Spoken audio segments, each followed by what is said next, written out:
Je m'appelle Lily, j'ai 32 ans, et la dernière fois que j'ai vu mon père, son visage était un masque de pitié suffisante. Il se tenait dans la salle de réunion que ma mère avait conçue, une pièce que j'avais pratiquement payée 10 fois avec mon travail, et il venait de me déshériter. « Tu n'auras rien de nous, Lily, » dit-il, sa voix dégoulinant de condescendance, tandis que ma belle-mère, Brenda, lui tapotait le bras. « Mark et Jessica ont besoin de cet héritage. Tu es intelligente, tu t'en sortiras. » Je l'ai simplement regardée, sentant un calme étrange apaisé des années de rage bouillonnante. J'ai fait un petit signe de tête, presque imperceptible, en direction de la porte derrière eux. Et puis, pile au bon moment, mon assistante Clara est entrée, non pas avec un plateau de café, mais avec un porte-documents en cuir. Avant de continuer l'histoire, merci de vous abonner, je dois atteindre les 1000 abonnés pour pouvoir vous apporter chaque jour des histoires comme celle-ci. Pour vous, ce n'est qu'un clic, mais pour moi, cela signifie énormément. D'aussi loin que je me souvienne, ma vie s'est définie par 2 périodes distinctes, avant Brenda et après Brenda. Avant Brenda, il y avait les souvenirs de ma mère, chaleureuse et pleine de vie. Une brillante architecte qui avait non seulement conçu notre maison familiale, mais aussi l'immeuble commercial qui allait devenir le cœur de l'empire de construction de mon père. Elle me racontait des histoires sur les plans, comment chaque ligne avait un but, comment des fondations solides étaient l'essentiel. Elle est décédée d'une maladie soudaine quand j'avais 8 ans, et pendant quelques années, il n'y a eu que papa et moi.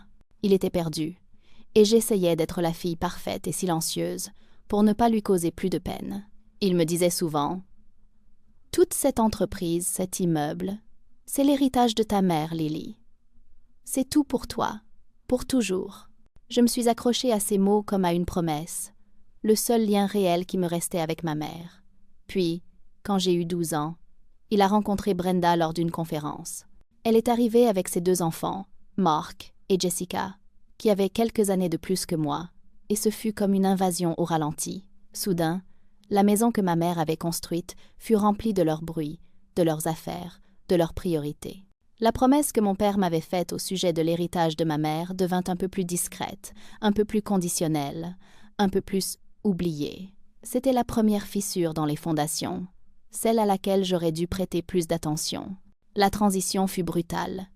Une maison calme pour 2, devenant soudain une maison chaotique pour 5, et j'étais la pièce rapportée. Brenda a clairement fait savoir dès le premier jour que ses enfants passaient en premier, et mon père, si désespéré d'avoir cette nouvelle famille d'apparence complète, a simplement suivi le mouvement. Il a commencé à parler de Mark et Jessica comme de « mes enfants », d'une manière qui me relégua subtilement mais sûrement à la périphérie. Les photos de ma mère ont été lentement déplacées des pièces de vie principales vers le couloir de l'étage, puis vers un album poussiéreux dans ma chambre.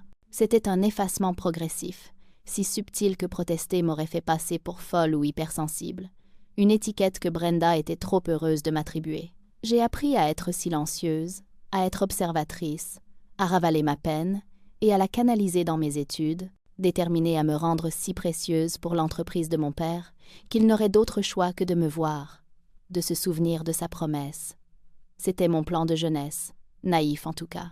Un plan basé sur l'hypothèse erronée que l'amour et la loyauté pourraient un jour l'emporter sur le désir d'un homme d'avoir une vie facile. Je ne comprenais pas alors que certaines personnes ne veulent pas ce qu'il y a de mieux, elles veulent juste ce qu'il y a de plus facile.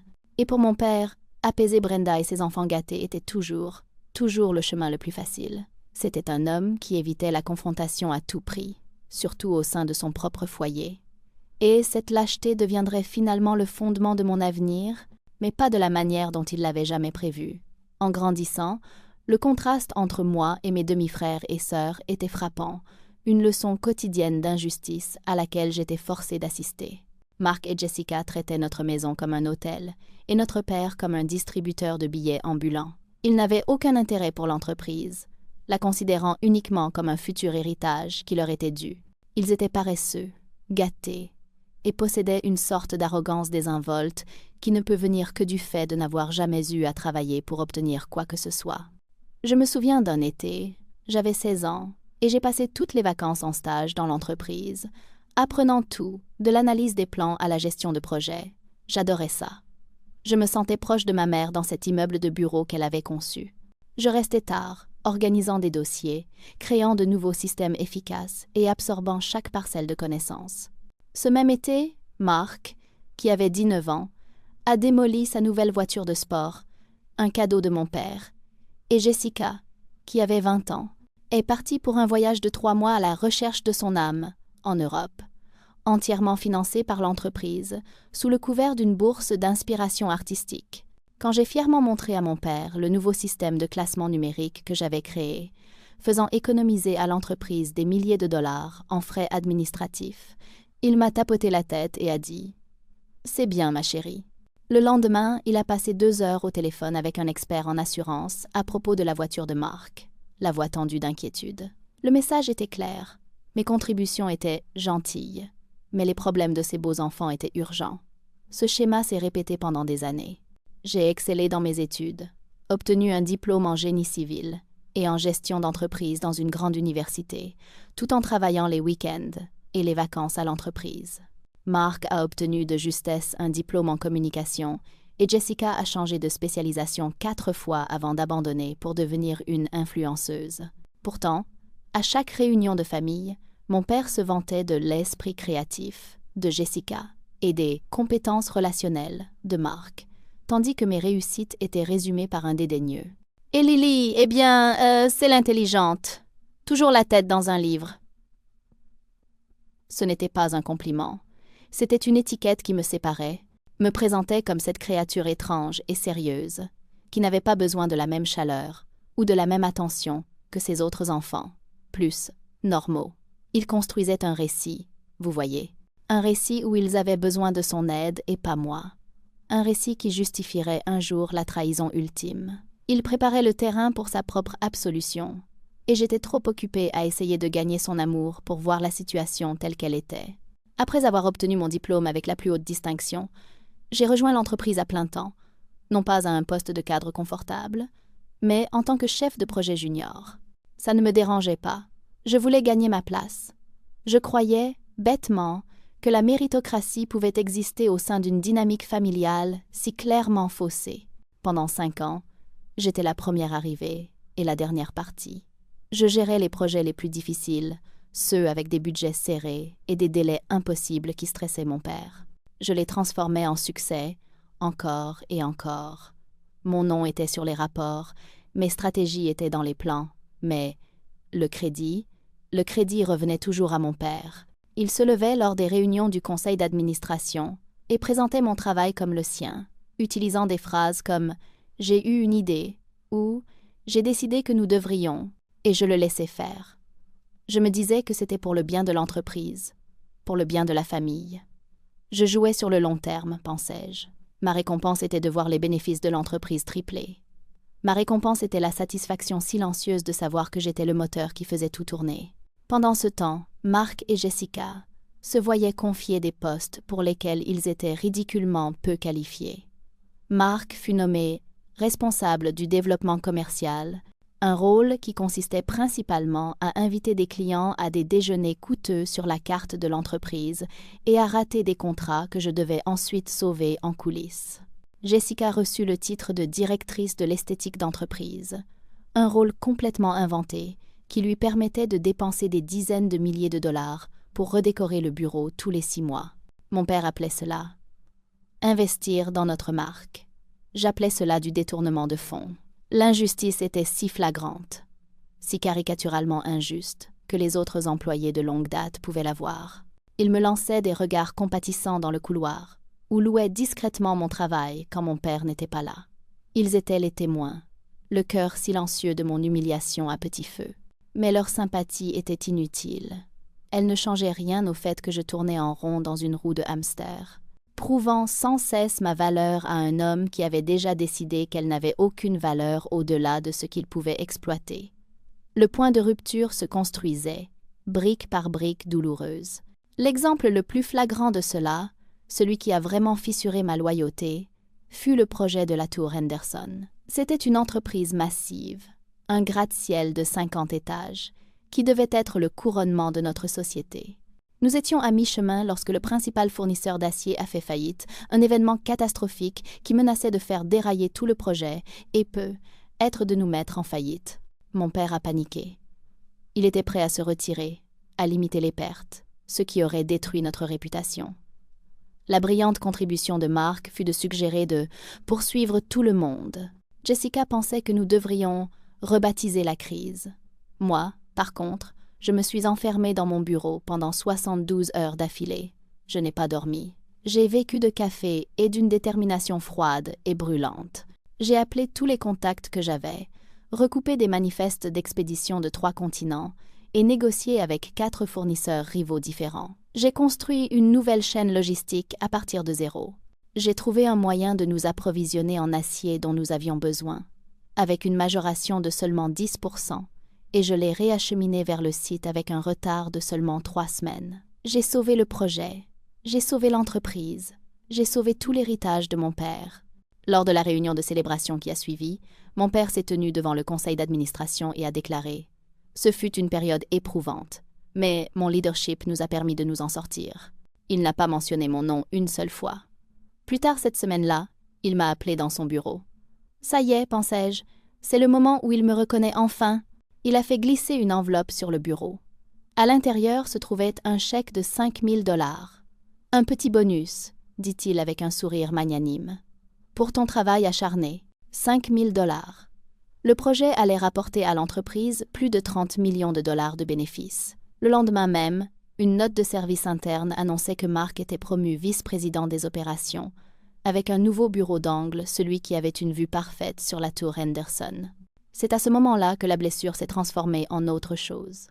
Il ne s'agissait plus seulement de ne pas se sentir apprécié. Une graine de clarté froide et dure fut plantée dans mon esprit. Il ne se contentait pas de m'ignorer. Il m'exploitait activement, consciemment et délibérément. Il utilisait mon talent comme une ressource pour financer un style de vie et un avenir pour ses beaux enfants, et je recevais une tape sur la tête et une somme dérisoire en retour. Le jeu à long terme que je pensais jouer, j'ai finalement réalisé que je n'étais même pas une joueuse. J'étais le plateau de jeu lui-même, en train d'être découpé et distribué. L'isolement que je ressentais au travail était décuplé lors des événements familiaux. Les vacances, les anniversaires de mariage, c'étaient toutes des mises en scène soigneusement orchestrées, d'une famille recomposée heureuse, avec moi dans le rôle de l'accessoire silencieux et stoïque. Les facilitateurs, ma famille élargie d'oncles, de tantes et de cousins, étaient les pires. Ils voyaient tout. Ils voyaient la condescendance mielleuse de Brenda à mon égard. Ils voyaient Mark et Jessica étaler leur richesse imméritée pendant que je me présentais dans la même tenue de travail modeste que je portais au bureau.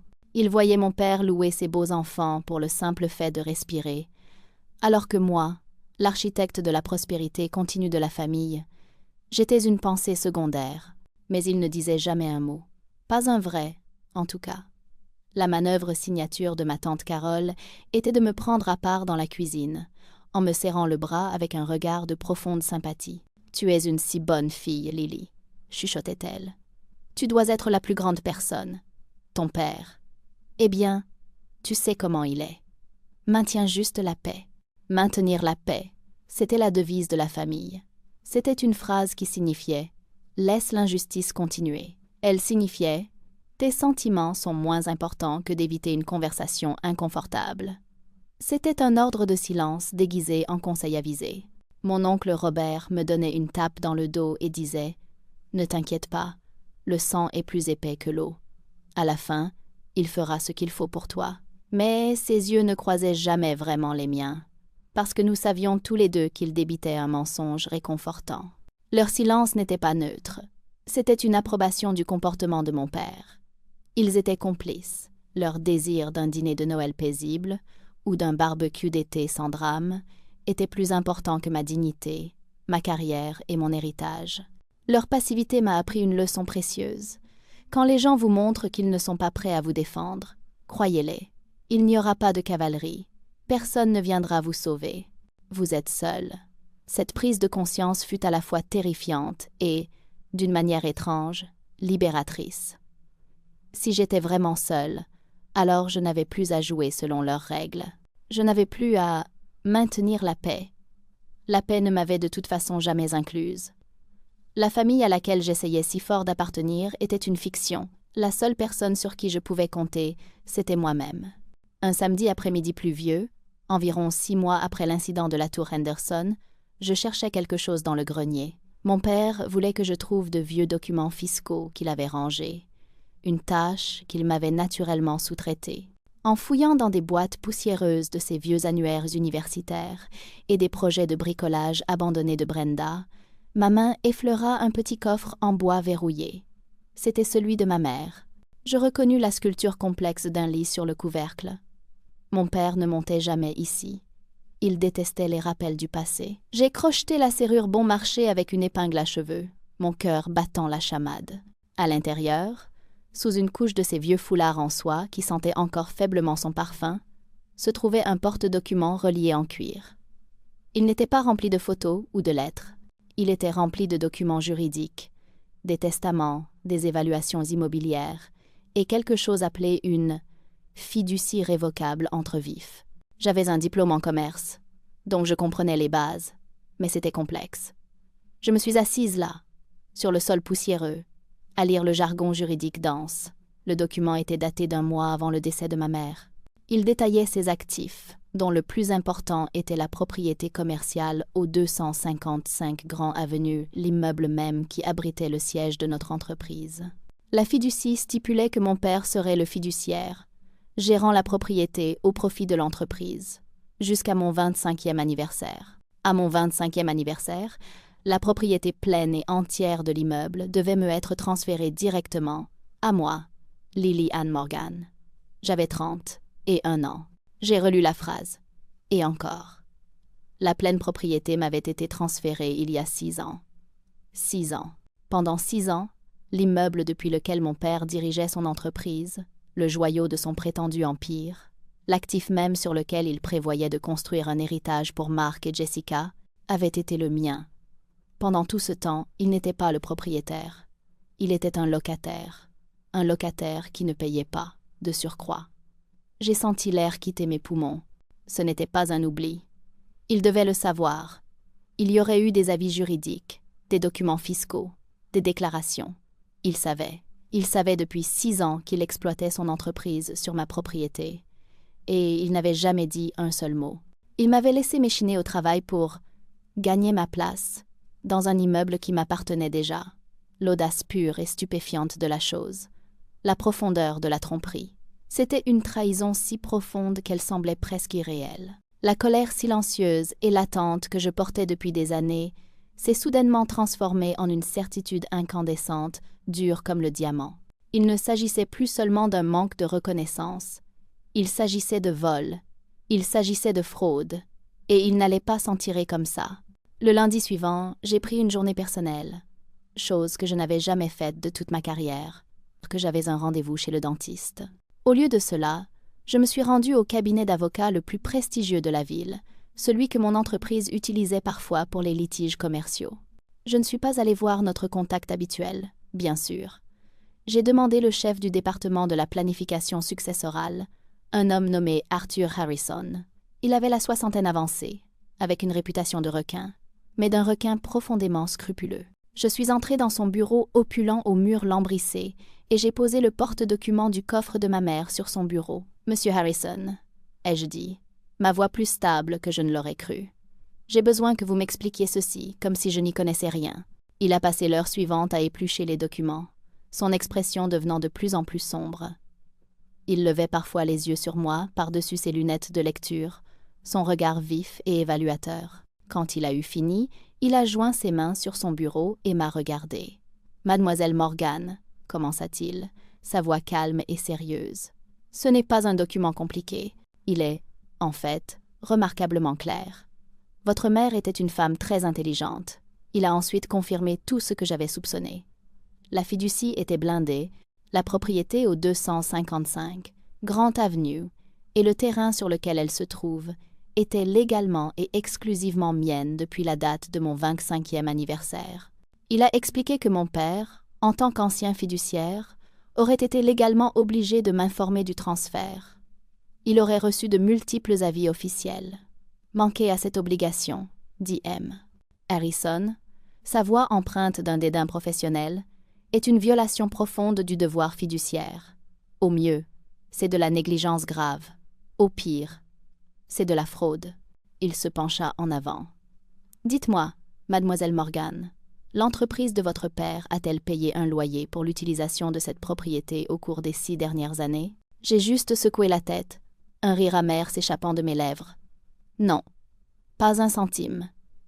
Monsieur Harrison hocha lentement la tête, une sombre compréhension se dessinant sur son visage. Je vois. Et que voulez-vous faire à ce sujet, si je puis me permettre? J'ai regardé les documents. La signature élégante de ma mère au bas de la page. C'était son héritage, celui qu'elle m'avait laissé. Mon père n'avait pas seulement essayé de me le voler, il avait essayé de l'effacer elle dans le processus. La question n'était pas ce que je voulais faire. La question était, jusqu'où étais-je prête à aller? Et la réponse était, jusqu'au bout. Je veux être stratégique, dis-je, ma voix basse et froide. Je ne veux pas seulement récupérer ma propriété, monsieur Harrison. Je veux récupérer ma vie. Un lent sourire se dessina sur son visage. Excellent, dit-il. J'adore une bonne stratégie. Cette rencontre avec monsieur Harrison fut le catalyseur. Au moment où je suis sortie de son bureau, le monde paraissait différent. Les années de blessures accumulées, de frustration et de ressentiments silencieux n'ont pas simplement disparu. Elles ont été transmutées. Elles sont devenues du carburant. La mentalité de victime qui m'avait tourmentée si longtemps, la partie de moi qui était encore une petite fille, espérant que son papa la verrait enfin, est morte dans ce bureau lambrissé. À sa place, quelque chose de nouveau est né. Une résolution froide et lucide. Je n'étais plus une participante passive de ma propre histoire. J'en étais l'auteur, et j'étais sur le point d'écrire un chapitre final spectaculaire pour ce volume particulier. Ma première étape fut d'arrêter de penser émotionnellement et de commencer à penser tactiquement. Mon père, Brenda, Mark et Jessica n'étaient pas une famille. Ils étaient des adversaires dans un conflit stratégique à long terme, et on venait de me donner l'arme ultime. Mais une arme est inutile si on ne sait pas la manier. Je ne pouvais pas simplement débarquer et agiter l'acte de propriété sous le nez de mon père. Ce serait satisfaisant un instant, mais ce serait désordonné. Il jouerait la victime, me dépeindrait comme avide et instable. Non, la chute devait être clinique, irréfutable et publique. Ce devait être une victoire complète et totale, ne laissant aucune place à l'argumentation ou à la mauvaise interprétation. Alors, j'ai commencé ma guerre secrète, avec les conseils de M. Harrison. J'ai discrètement créé ma propre société. Je l'ai nommée Morgan Legacy Holdings, un choix délibéré. J'ai utilisé mes propres économies, l'argent que j'avais méticuleusement mis de côté pendant que mes demi-frères et sœurs dilapidaient les leurs, comme capital de départ. J'ai loué un petit bureau discret dans un autre quartier de la ville. C'était ma salle de guerre. Chaque soir, après avoir quitté l'entreprise de mon père, j'allais à mon vrai bureau et travaillais tard dans la nuit, construisant mon avenir. J'ai créé un plan d'affaires plus léger, plus intelligent et plus innovant que l'entreprise boursouflée et démodée de mon père. J'ai commencé à identifier ses clients clés, ceux que j'avais personnellement cultivés, ceux dont la loyauté m'était acquise, et non au nom de l'entreprise. Je construisais un radeau de sauvetage, et bientôt, j'inviterais toutes les bonnes personnes à bord, juste avant de couler le navire. Le secret était exaltant. C'était une source de pouvoir, une blague privée, dont j'étais la seule à connaître le sel. Pendant qu'ils me voyaient comme la douce et dévouée Lily, je complotais secrètement le démantèlement complet de leur monde. Ma partenaire silencieuse dans cette entreprise devint Clara, mon assistante dans l'entreprise de mon père. Clara avait la fin de la vingtaine, était d'une intelligence vive et férocement organisée. Elle travaillait dans l'entreprise depuis 2 ans et était l'une des rares personnes à voir la dynamique pour ce qu'elle était.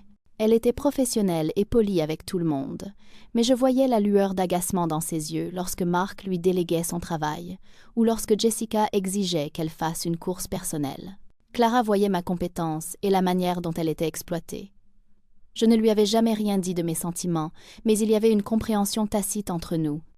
Un soir, je travaillais tard sur les rapports de suivi de la tour Henderson, et Clara était encore là, à organiser des dossiers. « Vous n'êtes pas obligée de rester, Clara », lui ai-je dit. Elle m'a regardée et a dit « Je sais, mais si je ne les classe pas, Mark s'en attribuera le mérite à la réunion du matin sans jamais les avoir lus. » C'était la première fois qu'elle exprimait l'injustice aussi clairement. J'ai pris un risque. « Il fait souvent ça, n'est-ce pas ?» ai-je demandé. Un regard a été échangé entre nous, et les vannes se sont ouvertes. Elle m'a raconté tranquillement comment elle avait vu mon travail être présenté par mon père, comment elle avait entendu la façon condescendante dont Brenda parlait de moi au téléphone. Elle a confirmé toutes les pensées paranoïaques que j'avais jamais eues. Elle était mon alliée. Quelques semaines plus tard, je l'ai mise dans la confidence. Je lui ai fait jurer le secret et je lui ai tout raconté la fiducie, l'immeuble, ma nouvelle entreprise. Sa réaction ne fut pas le choc, ce fut une joie féroce et triomphante. « Il était grand temps, dit-elle, un large sourire se dessinant sur son visage. « Comment puis-je aider ? Clara est devenue ma spécialiste des opérations clandestines. Elle avait accès à tout, liste de clients, état financier, calendrier de projet. Tout en faisant ostensiblement son travail, elle me fournissait également un flux constant de renseignements cruciaux. Nous étions une agence de renseignement de 2 femmes, opérant en territoire ennemi profond. Elle imprimait des documents en double pour un « stockage hors site », qui était en réalité mon nouveau bureau. Elle a compilé une liste complète de chaque client, avec des notes sur ma relation personnelle avec eux et leur mécontentement face à la gestion de marque. Elle était d'une efficacité impitoyable et d'une loyauté féroce. Elle n'était plus seulement mon assistante. Elle était ma co-conspiratrice, mon amie, et la première personne depuis des années à voir ma valeur sans aucune condition. L'ironie dramatique de ma vie pendant ces mois était une source d'humour noir et privé. Mes journées se passaient dans un état de soumission soigneusement géré, tandis que mes nuits étaient consacrées à la construction de la machine qui ferait tout s'effondrer. L'arrogance de mon père et de sa nouvelle famille grandissait en proportion directe de mes progrès secrets. Ils s'étaient tellement habitués à ma passivité qu'ils la prenaient pour une défaite permanente. Un après-midi, mon père m'a appelé dans son bureau, un air suffisant sur le visage. « Lily » dit-il, en se penchant en arrière dans son fauteuil, un geste de pure condescendance patriarcale. « Je m'inquiète pour toi. Tu sembles n'avoir aucune ambition. Tu fais juste tes petits projets. Ne veux-tu pas plus pour ta vie ?» La veille au soir, j'avais justement obtenu une lettre d'intention de son plus gros client pour transférer son compte de 10 millions de dollars à ma nouvelle entreprise, au moment où je donnerais le signal. J'ai dû me mordre l'intérieur de la joue pour ne pas sourire. « Je suis contente comme ça, papa », ai-je dit de ma voix de fille la plus dévouée. « Je suis heureuse de soutenir l'entreprise familiale. » Il a soupiré de façon dramatique. « C'est ça le problème. Tu devrais construire ton propre truc. Mais je suppose que tout le monde n'a pas cette motivation. » C'est à ce moment-là que j'ai réalisé qu'il ne me sous-estimait pas seulement. Il était incapable de me voir du tout. Il avait une image figée de moi dans son esprit, la petite fille silencieuse, triste, que sa nouvelle famille avait déplacée, et il ne pouvait pas voir la femme compétente et dangereuse que j'étais devenue. Brenda était encore pire. Elle faisait des commentaires passifs-agressifs pendant les repas. « C'est si merveilleux que tu sois dévouée à l'entreprise, Lily, ma chère, » disait-elle, sa voix dégoulinant d'une fausse sympathie. « Cela signifie que Mark et Jessica peuvent se concentrer sur la vue d'ensemble, sur le fait d'avoir des vies pleines et équilibrées. Ma vie équilibrée, à ce stade, impliquait des journées de travail de 12 heures suivies de 4 heures de construction d'empires clandestins. Il y a eu quelques alertes. Un soir, Mark a fait irruption dans mon bureau sans frapper, comme à son habitude, alors que j'étais en appel vidéo avec M. Harrison sur mon ordinateur portable personnel. J'ai refermé l'ordinateur portable juste à temps, mon cœur martelant dans ma poitrine. « Qu'est-ce que tu fabriques ?» a-t-il demandé, regardant autour de lui d'un air soupçonneux. « Juste en train de rattraper quelques emails personnels, » ai-je dit, ma voix remarquablement calme. Il a haussé les épaules, m'a demandé de finir une proposition qu'il aurait dû faire une semaine auparavant, et est parti. Il n'avait rien vu. Il était tellement consumé par sa propre suffisance que l'idée que je puisse avoir une vie ou un plan indépendant de lui était littéralement impensable. Leur orgueil démesuré était mon plus grand bouclier. La convocation inévitable est arrivée via un SMS de groupe de mon père, environ 2 semaines avant Noël. « Dîner de famille et annonce importante, disait-il. 21 décembre, 19 heures. Salle de réunion. Présence obligatoire. » C'était ça, l'acte final de la pièce qu'il écrivait depuis 2 décennies.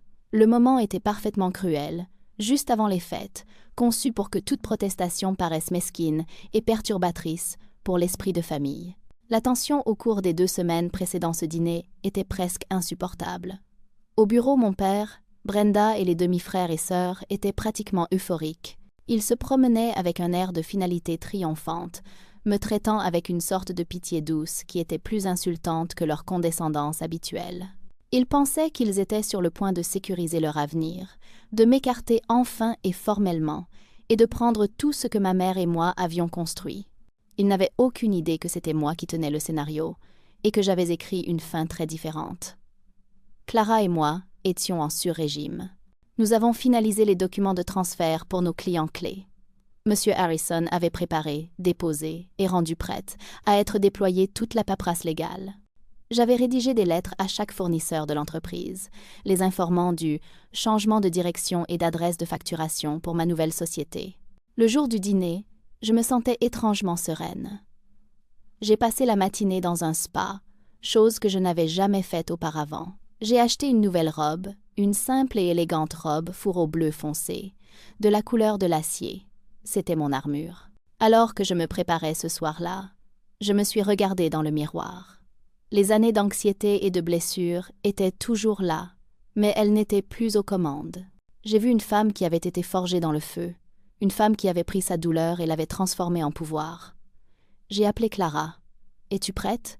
ai-je demandé. « Le porte-document est dans ma voiture », dit-elle, sa voix vibrant d'excitation. « Je serai garée de l'autre côté de la rue à 18h55. Donne-moi juste le signal. » Le signal était un simple message texte.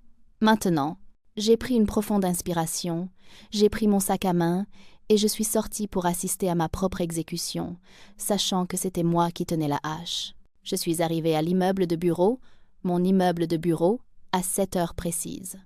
La salle de réunion était remplie de tout le clan. Mon père était assis à la tête de l'immense table en acajou, rayonnant comme un roi. Brenda était à côté de lui, l'air suffisant et victorieux, portant un collier de diamants que je savais que l'entreprise avait payé. Mark et Jessica étaient là, ressemblant à des enfants le matin de Noël, chuchotant et ricanant. Ma tante Carole et mon oncle Robert étaient là aussi, leurs visages figés dans des expressions de neutralité forcée, prêts à applaudir le vainqueur et à offrir des platitudes vides aux perdants. Ils se sont tous tus quand je suis entrée. J'ai pris ma place habituelle, au bout de la table, la plus éloignée du pouvoir. Mon père s'est éclairci la gorge et a commencé son discours. C'était un chef-d'œuvre d'auto-glorification et d'histoire révisionniste. Il a parlé de la petite entreprise qu'il a construite de ses propres mains, oubliant commodément le génie architectural et le capital de départ de ma mère. Il a parlé des défis que nous avons affrontés, une référence voilée aux crises que j'avais résolues à moi seule. Il est ensuite passé à l'avenir. Il a prodigué des éloges à la vision de Mark et à l'énergie créative de Jessica. Puis, il s'est tourné vers moi. « Et Lily ?» dit-il, sa voix s'adoucissant pour prendre un ton de préoccupation profonde et frauduleuse. « Lily a été notre roc, si stable, si fiable. » C'était le même vieux discours, les mêmes mots vides. Mais cette fois, il n'avait aucun pouvoir sur moi. Je le regardais simplement, mon expression illisible. Et parce qu'elle est si forte et si capable, a-t-il poursuivi, Brenda et moi avons décidé qu'elle n'a pas besoin du fardeau de cette entreprise. Elle est destinée à suivre sa propre voie. Par conséquent, nous annonçons ce soir que je vais prendre ma retraite et que je laisse l'intégralité de l'entreprise, ses actifs et son avenir entre les mains compétentes de ses nouveaux coprésidents, Mark et Jessica. Une salve d'applaudissements, menée par Brenda, a rempli la pièce. Jessica a poussé un cri aigu et a serré Mark dans ses bras. Mon oncle et ma tante m'ont souri faiblement, un regard de pitié sur leur visage. J'ai attendu que le bruit s'apaise. Puis mon père a porté le coup de grâce, la phrase qu'il avait répétée. Il m'a regardé droit dans les yeux, son regard froid. « Tu n'auras rien de nous, Lily. Mark et Jessica ont besoin de cet héritage. Tu es intelligente, tu t'en sortiras. » Le silence qui suivit sa déclaration était épais et plein d'attente. Ils me regardaient tous, attendant les larmes, l'explosion, la réaction prévisible de la partie lésée. Ils attendaient le drame auquel ils se sentaient en droit d'assister. Je ne leur en ai donné aucun. Je suis simplement restée assise un long moment, laissant ces mots en suspens dans l'air, les laissant tous absorber le poids total de leur trahison collective. Je n'ai pas pleuré, je n'ai pas crié. J'ai ressenti un calme profond, presque extracorporel. Les années de tourmente émotionnelle avaient été consumées, ne laissant que la certitude froide et dure de ma position. J'ai regardé le visage suffisant de mon père, puis celui triomphant de Brenda, les sourires avides de Mark et Jessica, et les regards lâchement détournés de mon oncle et ma tante. Je les ai vus tous pour ce qu'ils étaient exactement. Rien, ai-je répété, ma voix calme, mais portant à travers la pièce silencieuse. C'est un mot fort. Mon père a ricané. Lily, ne sois pas dramatique, c'est pour le mieux. Nous sommes ta famille et nous savons ce qui est juste. Ma famille, ai-je dit, un petit sourire sans humour touchant mes lèvres. C'est une interprétation intéressante du mot. Avant qu'il ne puisse répondre, j'ai sorti mon téléphone. Mes mains étaient parfaitement stables. J'ai envoyé un seul message texte à Clara, maintenant. Puis j'ai posé le téléphone face contre la table polie. Vous parlez beaucoup des actifs de cette entreprise, ai-je dit, ma voix gagnant une nouvelle précision clinique. Et cet immeuble, le 255 Grand Avenue, est l'actif le plus précieux de tous, n'est-ce pas? Le cœur de toute l'opération. Bien sûr que ça l'est, intervint Mark, bombant le torse. Et j'ai beaucoup de nouvelles idées géniales pour ça. Je l'ai ignoré, gardant les yeux rivés sur mon père. Tu sais, j'étais dans le grenier il y a quelques mois. J'ai trouvé de vieilles affaires de maman. C'était très éclairant. Une lueur de quelque chose, pas de panique, pas encore, mais de malaise traversa le visage de mon père. Il savait ce qu'il y avait dans ce grenier. Il avait compté sur le fait que je ne le trouverais jamais. Sa suffisance commença à s'effilocher sur les bords, juste un peu. Brenda posa une main d'avertissement sur son bras. « Richard, de quoi parle-t-elle » siffla-t-elle. « Elle dit n'importe quoi, » dit mon père, essayant de reprendre le contrôle. « Elle est contrariée, ce qui est compréhensible. Mais... » Il fut interrompu par le son de la porte de la salle de réunion qui s'ouvrait. Toutes les têtes se tournèrent. Dans l'embrasure de la porte se tenait Clara. Elle ne portait pas de plateau de café ni de bloc-notes. Elle tenait un élégant porte-document en cuir noir, d'aspect coûteux. Elle avait l'air calme, professionnelle et en parfait contrôle. Elle traversa la pièce en silence, ses talons claquant doucement sur le sol en marbre, un son qui semblait résonner dans le silence caverneux.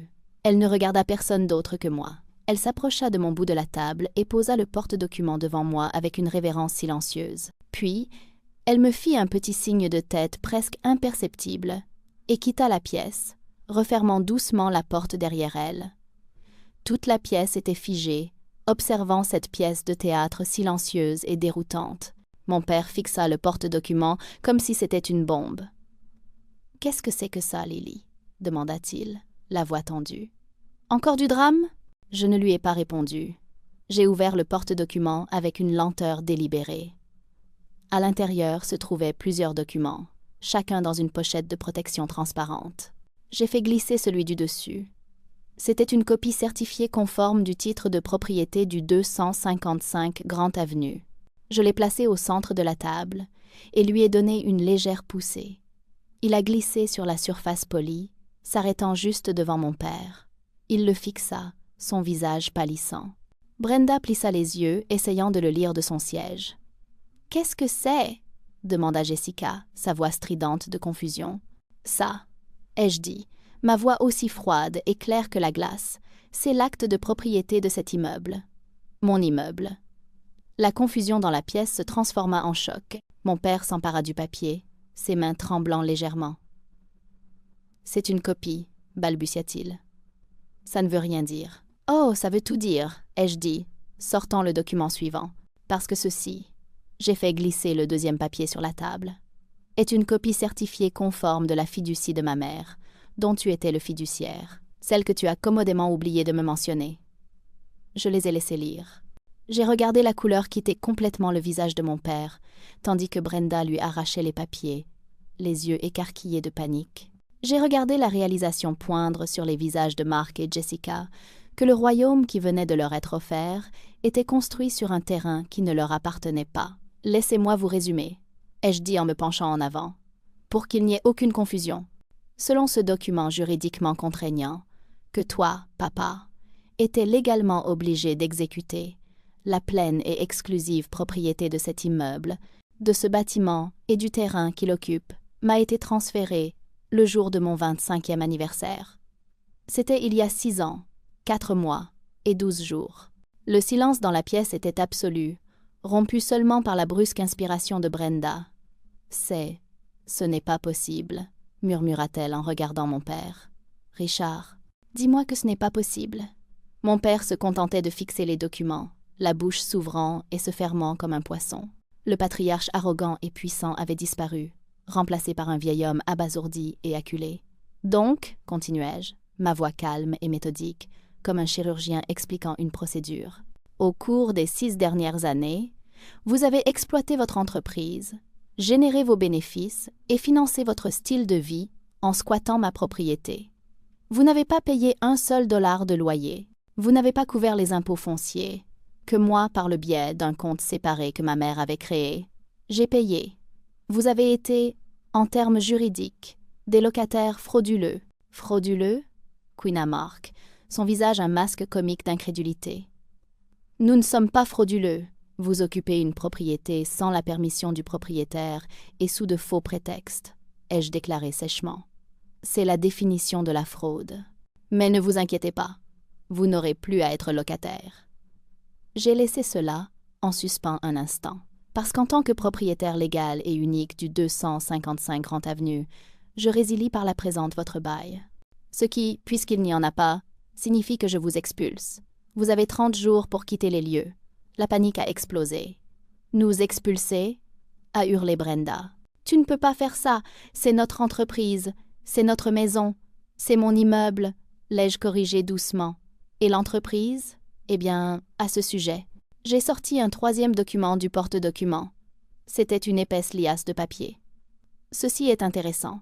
C'est une liste de vos 20 principaux clients, ceux qui représentent près de 80% du chiffre d'affaires annuel de l'entreprise. Vous savez, les clients avec qui j'ai personnellement passé les 10 dernières années à nouer des relations, ceux qui appellent mon portable, pas la ligne du bureau, quand ils ont un problème, j'ai éventaillé les pages. À partir de 9 heures, demain matin, tous les 20 transféreront leur compte à ma nouvelle entreprise, Morgan Legacy Holdings. Les contrats sont déjà signés. Ils n'attendent que mon signal. Le chaos qui a éclaté était tout ce que j'avais imaginé, et plus encore. Mon père a finalement retrouvé sa voix, un rugissement étranglé de rage impuissante. « Tu as fait quoi, espèce de traîtresse, d'ingrate ?» Brenda était debout, pointant un doigt tremblant vers moi. « Tu as planifié ça! Tu as comploté contre ta propre famille! Vous avez cessé d'être ma famille il y a longtemps, ai-je dit, ma voix inébranlable. Vous n'étiez que mes employeurs, et il s'avère que vous étiez de terribles employeurs. » Mark avait l'air sur le point de vomir. « Les clients? Tous? La tour Henderson? Surtout la tour Henderson, ai-je confirmé d'un signe de tête sec. M. Henderson a été particulièrement mécontent d'apprendre que la chef de projet, qui a sauvé son investissement, était systématiquement effacée de l'entreprise qu'elle était censée hériter. Il vous envoie ses salutations. Jessica a commencé à pleurer, de grosses larmes laides d'apitoiement sur soi. Mais, mon bureau, je venais de le faire retapisser. J'ai presque ri. C'était si parfaitement, si prévisiblement elle. Ma tante Carole et mon oncle Robert restaient assis là, le visage pâle de choc, regardant tour à tour moi et mon père comme s'ils assistaient à un match de tennis. Leur platitude pacificatrice avait disparu, remplacée par un silence stupéfait et horrifié. Ils voyaient enfin la vérité, non pas à cause d'un éveil moral, mais parce que la dynamique du pouvoir dans la pièce venait d'être sismiquement et irrévocablement altérée. Mon père s'est affalé dans son fauteuil, vaincu. Le combat l'a quitté, remplacé par une compréhension naissante et horrifiante de la totalité de sa ruine. Il avait perdu son entreprise, son immeuble, ses clients et le moindre lambeau de dignité qui lui restait. Il avait construit tout son monde sur un mensonge, et les fondations venaient d'être arrachées de sous ses pieds. « Pourquoi ?» a-t-il murmuré, me regardant comme pour la première fois. « Pourquoi ferais-tu ça ?» Je l'ai regardé droit dans les yeux. « Tu l'as dit toi-même, papa. Tu as dit que je n'aurais rien. J'ai juste décidé d'être d'accord avec toi. » Je me suis levée, rassemblant mes documents, et les remettant soigneusement dans le porte-documents en cuir. Mon travail ici était terminé. J'avais dit tout ce qui devait être dit. Le reste serait géré par des avocats et la logistique. J'avais gagné. Je me suis retournée et j'ai marché vers la porte, le porte-documents fermement tenu dans ma main. Il me semblait être la chose la plus lourde et la plus légère que j'ai jamais portée. Derrière moi, les récriminations ont commencé. Brenda s'est mise à hurler sur mon père, sa voix stridente et accusatrice. « Comment as-tu pu laisser ça arriver? Tu m'avais dit que tout était sécurisé. Tu m'avais dit que c'était à nous. » Il n'a pas répondu. Je pouvais entendre Marc au téléphone, sa voix se brisant de panique, essayant probablement d'appeler un client et découvrant que ses appels n'étaient plus pris. Je n'ai pas regardé en arrière. Je suis sortie de cette salle de réunion, de cet immeuble, et je suis entrée dans l'air frais de la nuit. J'ai pris une profonde inspiration, et pour la première fois de ma vie d'adulte, j'ai eu l'impression qu'elle était mienne. Mon téléphone a commencé à vibrer presque immédiatement. Un torrent de SMS et d'appels. D'abord de mon père, une série de messages incohérents et furieux, puis des supplications. « Lily, appelle-moi, on peut arranger ça, on peut parler. » Puis sont venus les appels de Brenda, que j'ai ignorés. Puis ma tante, mon oncle. « Lily, s'il te plaît, pense à ce que tu fais à cette famille. » J'ai bloqué leurs numéros, un par un. J'ai conduit non pas vers le petit appartement où j'avais vécu, mais vers un nouveau condo que j'avais acheté, avec vue sur la ville. Un endroit qui n'avait aucun souvenir attaché. Clara m'y attendait, avec une bouteille de champagne très chère. Nous n'avons pas parlé d'eux. Nous avons trinqué à Morgan Legacy Holdings. Nous avons trinqué à ma mère. Nous avons trinqué à l'avenir. Les jours suivants ont été un tourbillon d'activités contrôlées et efficaces. Les lettres aux fournisseurs sont parties. Les transferts de clients ont été exécutés sans faille. Le cabinet de M. Harrison a signifié à mon père un avis d'expulsion formel et une poursuite pour 6 ans de loyer impayé, plus les dommages et intérêts. Le montant était stupéfiant, suffisant pour garantir que son entreprise, même si elle pouvait trouver un nouveau bureau, ne s'en remettrait jamais. La nouvelle de l'implosion de l'entreprise s'est répandue comme une traînée de poudre dans le milieu des affaires. L'histoire que les gens ont entendue était que la fille brillante mais négligée, Lily Morgan, était enfin sortie de l'ombre de son père et avait emmené avec elle tous ses meilleurs talents et clients. Une histoire classique de la nouvelle garde supplantant l'ancienne. La vérité, la délicieuse justice poétique de tout cela, était ma propre satisfaction privée. Des mois ont passé. Ma nouvelle entreprise, Morgan Legacy Holdings, n'a pas seulement survécu, elle a prospéré. Libérée du poids mort de mes demi-frères et sœurs et des pratiques archaïques de mon père, j'ai pu innover, être agile, construire quelque chose de vraiment remarquable. Nos nouveaux bureaux étaient élégants, modernes et remplis d'énergie. Mon équipe était loyale et brillante, et je me suis assurée qu'ils étaient tous récompensés et reconnus pour leur contribution. Je les payais ce qu'ils valaient, et même plus. Clara est devenue ma directrice des opérations, et elle était née pour ce rôle. Nous étions une force redoutable. J'ai entendu des rumeurs sur mon ancienne famille par le bouche, à oreille. L'entreprise de mon père a officiellement fait faillite 3 mois après ce dîner fatidique. Ils ont dû tout vendre, les meubles, l'équipement, même le nom de l'entreprise, pour une bouchée de pain, afin de payer leurs créanciers. Mon père et Brenda ont dû vendre leur grande maison et emménager dans une petite maison de ville en location. Le collier de diamants a été l'une des premières choses à partir. Marc, dépouillé de son titre immérité et de sa voiture de fonction, a tenté de trouver un emploi dans le secteur, mais sa réputation le précédait. Personne ne voulait embaucher le bouffon incompétent qui avait reçu une entreprise en cadeau et l'avait mené à la ruine. Aux dernières nouvelles, il travaillait dans un centre d'appel. La carrière d'influenceuse de Jessica s'est essoufflée sans l'entreprise familiale pour financer son style de vie extravagant. Son fil d'actualité, autrefois rempli de vêtements de créateurs et de voyages exotiques, était maintenant principalement composé de selfies pris dans le salon exigu de ses parents. Ils ont eu ce qu'ils méritaient. Non pas par une intervention magique du karma, mais parce que leur existence entière était un château de cartes construit sur mon exploitation, et j'avais simplement refusé de le soutenir plus longtemps. Ma vie, en revanche, était devenue un modèle de paix. L'anxiété constante et de bas niveau, qui avait été ma compagne pendant 2 décennies, avait disparu. Je dormais toute la nuit. Je profitais de mes week-ends. Je trouvais de la joie dans mon travail, non pas comme un moyen de chercher l'approbation, mais comme une véritable expression de ma passion et de mon talent.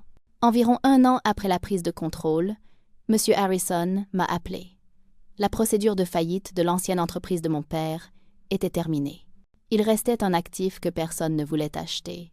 La montagne de dettes associée au bail du 255 Grant Avenue, la dette qui m'était directement due.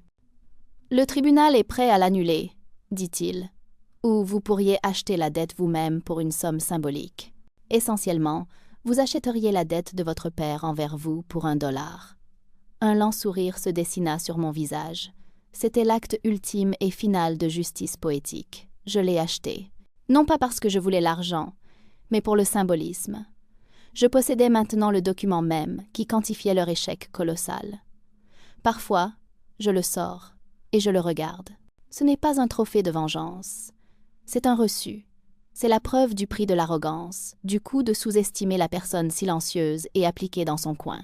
C'est un rappel qu'une fondation bâtie sur des mensonges ne peut tenir, et que le vrai pouvoir n'est pas ce qu'on vous donne, mais ce que vous avez la force et l'intelligence de construire pour vous-même. L'héritage de ma mère n'était pas l'immeuble, c'était la force qu'elle m'a transmise, et j'ai finalement construit une vie et une entreprise qui en sont dignes.